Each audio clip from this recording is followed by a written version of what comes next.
భార్య ఎప్పుడైనా ఆభరణాలు అందనుకోండి. తెలివైన భర్త ఏమంటాడో తెలుసా? నువ్వే ఒక ఆభరణం నా ఇంటికి, నీకు ఆభరణం ఏమిటి అంటాడు. బోల్డ్ ఖర్చు ఒక్క మాటతోటి.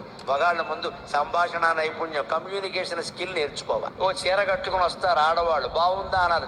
ఖచ్చితంగా బాగుందనే అనాలి. లేదన్నావా కొంపలు అట్టుకున్నాడు. పైగా బాగుంది అన్న వాళ్ళ ప్రయోజనం ఏమిటంటే ఇక మన చీర కొనమని అడగరు, గొడవలేదు. అసలు నువ్వు ఏ చీర కట్టుకున్నా బానే ఉంది అన్న గొడవలేదు. సేఫ్టీ జోన్లోకి వెళ్ళిపోయినట్టు. 4 మాటలతో పని అయిపోయేదానికి దేనికండి ఇక్కడ? ఈ మాత్రం అందం చేతకాక మొగాళ్ళు ఎలా ఉంటారు అంటే ఏవి కట్టుకుంటే ఏముంది, మొహవంతంగా ఉండాలని ఎదవ కామెంట్ చేస్తాడు. ఇక్కడ ఆవిడకి మంటెత్తిపోతుంది. నేనేం కట్టుకున్నా ఈయనకి నచ్చదు, నేనేం చేసినా ఈయనకి నచ్చదు. మరి గొడవలవ్వా? శివపార్వతులు ఎలా ఉంటారో తెలుసా? అమ్మవారి చెక్కిలు ఉండగా వేరే అద్దం ఎందుకు అని శివుడు ఆ చెక్కిల మీద ఆయన ప్రతిబింబం చూసుకుంటాడట. ఆవిడకి ఎంత ఆనందంగా ఉంటుందండి.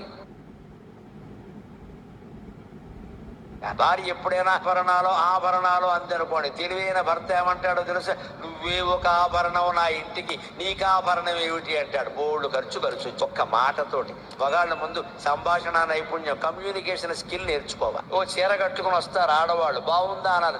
ఖచ్చితంగా బాగుందనే అనాలి. లేదన్నావా కొంపలు అట్టుకున్నాడు. పైగా బాగుంది అన్న వాళ్ళ ప్రయోజనం ఏమిటంటే ఇక మన చీర కొనమని అడగరు, గొడవలేదు. అసలు నువ్వు ఏ చీర కట్టుకున్నా బానే ఉంది అన్న గొడవలేదు. సేఫ్టీ జోన్లోకి వెళ్ళిపోయినట్టు. 4 మాటలతో పని అయిపోయేదానికి దేనికండి ఇక్కడ? ఈ మాత్రం అందం చేతకాక మొగాళ్ళు ఎలా ఉంటారు అంటే ఏవి కట్టుకుంటే ఏముంది, మొహవంతంగా ఉండాలని ఎదవ కామెంట్ చేస్తాడు. ఇక్కడ ఆవిడకి మంటెత్తిపోతుంది. నేనేం కట్టుకున్నా ఈయనకి నచ్చదు, నేనేం చేసినా ఈయనకి నచ్చదు. మరి గొడవలవ్వా? శివపార్వతులు ఎలా ఉంటారో తెలుసా? అమ్మవారి చెక్కిలు ఉండగా వేరే అద్దం ఎందుకు అని శివుడు ఆ చెక్కిల మీద ఆయన ప్రతిబింబం చూసుకుంటాడట. ఆవిడకి ఎంత ఆనందంగా ఉంటుందండి.